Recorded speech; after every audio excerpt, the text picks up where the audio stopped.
சங்கீதம் 3. கர்த்தாவே, என் சத்துருக்கள் எவ்வளவாய் பெருகியிருக்கிறார்கள், எனக்கு விரோதமாய் எழும்புகிறவர்கள் அநேகர்.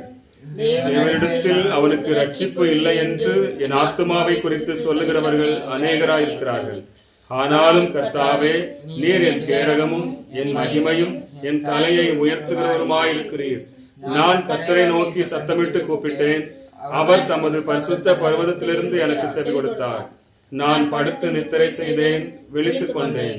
கர்த்தர் என்னை தாங்குகிறார். எனக்கு விரோதமாக சுற்றிலும் படையெடுத்து வருகிற 10,000 பேருக்கும் நான் பயப்படேன். கர்த்தாவே, எழுந்தருளும். என் தேவனே, என்னை ரட்சியும். நீர் என் பயங்கர் எல்லாரையும் தாடையிலே அடித்து துன்மார்க்கருடைய பற்களை தகர்த்து போட்டீர். ரட்சிப்பு கர்த்தருடையது. தேவனுடைய ஆசீர்வாதம் உம்முடைய ஜனத்தின் மேல் இருப்பதாக. சங்கீதம் 4. என் நீதியின் தேவனே, நான் கூப்பிடுகையில் எனக்கு செவிகொடும். நெருக்கத்தில் இருந்த எனக்கு விசாலம் உண்டாக்கினீர். எனக்கு இறங்கி என் விண்ணப்பத்தை கேட்டருளும். மனுபுத்திரரே, எதுவரைக்கும் என் மகிமையை அவமானப்படுத்தி வீணானதை விரும்பி பொய்யை நாடுவீர்கள்? பக்தி உள்ளவனை கர்த்தர் தமக்காக தெரிந்து கொண்டார் என்று அறியுங்கள். நான் கர்த்தரை நோக்கி கூப்பிடுகையில் அவர் கேட்பார். நீங்கள் கோபம் கொண்டாலும் பாவம் செய்யாதிருங்கள்.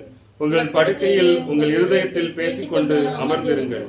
நீதியின் பலிகளை செலுத்தி கர்த்தர் மேல் நம்பிக்கையாயிருங்கள்.